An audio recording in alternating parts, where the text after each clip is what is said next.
July 29th, 2020, a Louisiana cop pulled over a vehicle speeding on the highway. It started just the same as any other traffic stop, but a search of the vehicle uncovered something horrifying. Sarge, there's a dead body in the trunk.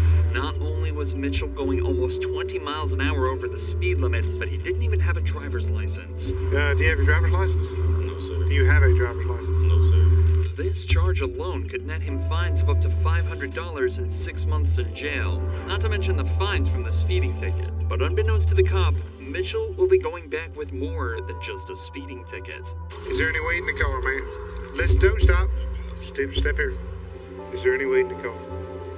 Yes or no? Just a doobie in the ashtray, like. Okay. Other than that, there's Anything else? There's it. When did you puff last? This was Be honest. Because I'm a drug recognition expert. about an hour ago. The cop is looking to get Mitchell on more than just a DUI charge. An 18-year-old speeding in a car like this that stinks of weed tells the cop that there may be something deeper to this traffic stop than a kid going too fast. But before he asks to search the vehicle for any other drugs, Mitchell starts to act increasingly suspicious. Alright, where are you headed right now? I was just headed back home. Where's home? What's your address? No, stop. Come here. Where do you live? It's easy. It's easy to answer this. Where do you live? You don't know how to drive to your house? I was coming from there, how I got lost. So what's the address? You don't know your address? No, sir. Okay, come back here. Can I take a look at your car?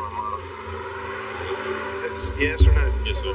Mitchell has now consented to the search of his vehicle. The cop is realistically only searching for weed and any other drugs possibly in the car, but he has no idea what he's actually about to find. A search of the front seats turned up nothing, but upon examining the outside of the car, the cop discovered multiple bullet holes across the left side of the vehicle. It's becoming more and more obvious to the cop that something is not right at all here, and this suspect was likely caught up in something much bigger than he first realized. When did all this happen? When did all that happen? That happened. When?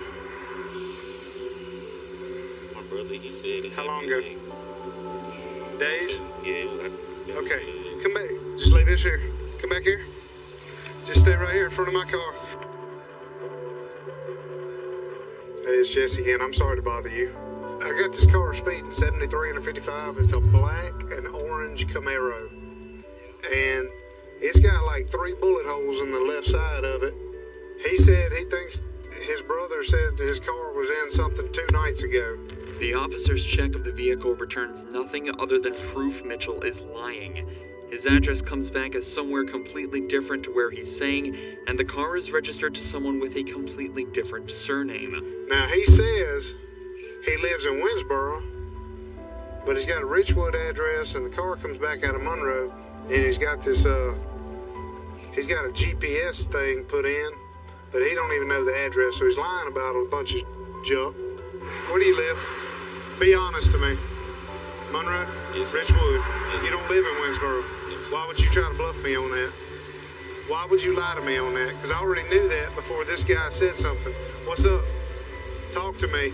You better stop lying to me right now or you're going to be in jail. I'm just going to my sister's out there. To your sisters?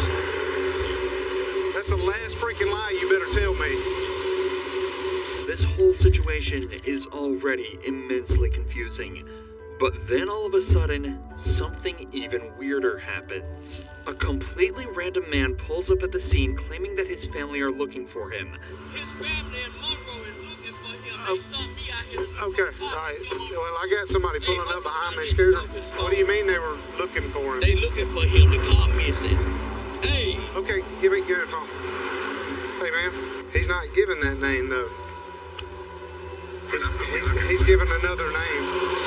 And when they give yet another different name for Mitchell and the owner of the vehicle, the cop rightfully is at a loss. This has gone from a traffic stop to a full-on mystery, and the cop is determined to get to the bottom of it.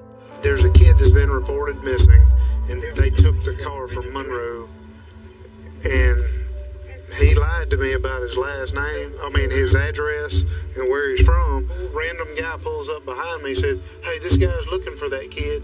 I need to know if this car's been reported missing, stolen." And I know he's BSing to me about where he's going. He says he's going to his sister's house down here. If you could, hey, talk to him.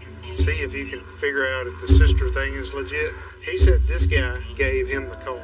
He's got the GPS on his phone on the back lid. He said that's where he's going. And I knew he was lying then. Slowly, things are starting to become more clear. If Mitchell is telling the truth, it seems as though his brother is letting him drive a car that he stole from the original owner. But that still doesn't explain the bullet holes, why Mitchell lied about his address, or why the random man appeared looking for him, knowing he was driving that vehicle. But now, on top of all of that, the cop has also just been told over the radio that there's a missing person report hidden amongst this mess. What I'm being told is that the boy who gave him permission to use the car is missing. So he's lying his ass off. Go looking for the person who owns the car, find out that the son of the owner of the car is missing. And now we got bullet holes all in the car. I got you. So something's bad. The only thing he lied about was his address in Winsboro. If he's knows something about this boy that's missing, there's bullet holes, I'd like to at least, I guess I'll do as much good contact as I can. A few more calls are made, and it turns out the missing person is Michael Robinson, the alleged brother of the boy at the scene, and the man who gave him permission to be driving the car today. However, it's still unclear who owned the car in the first place, but the cop decides to forget about that for a moment and examine the vehicle a second time now that backup has arrived.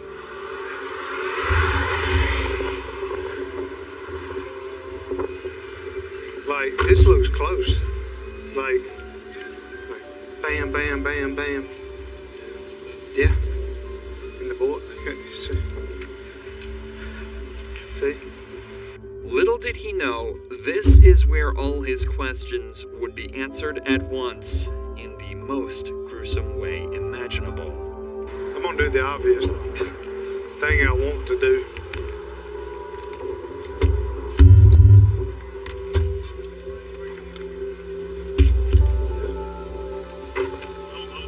Hey. Yep. Put your hands up. Put your hand behind your back. Put your hands behind your back. You have a right to an attorney. Have one present during any questioning. At any time, you choose not to make any statements or answer any questions. You understand? If you cannot afford an attorney, one will be appointed to represent you by the court. Do you understand? Inside the trunk was the body of Michael Robinson, and all of a sudden, everything makes sense. 26 is 125-03057, 125-0357. F39 Troop F desk. Good.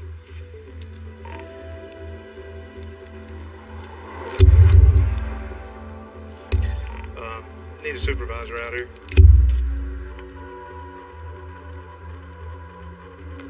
All right, I get the guy out. He's super nervous. He lies to me about his address. He's got no driver's license. He says he's going to his house in Winsboro. Well, I find out he lives in Richwood. I pop the trunk. Sorry, there's a dead body in the trunk. Okay, so I'm not. We blocked in front of the car and behind the car. We've shut the trunk. I have Franklin Parish Sheriff's Office with me. We're at 82. Okay, we're not. We're done. It turns out Michael Robinson wasn't related to Mitchell at all. Instead, he was merely an unintentional casualty of an armed robbery Mitchell was part of earlier. Who is that? Who is that? Listen, Who is who? that's Mike. That's Mike. How did Mike get there? Tell me. It wasn't me, man. It was. Okay. I just hit him, bro. I did. You just hit him? That's it.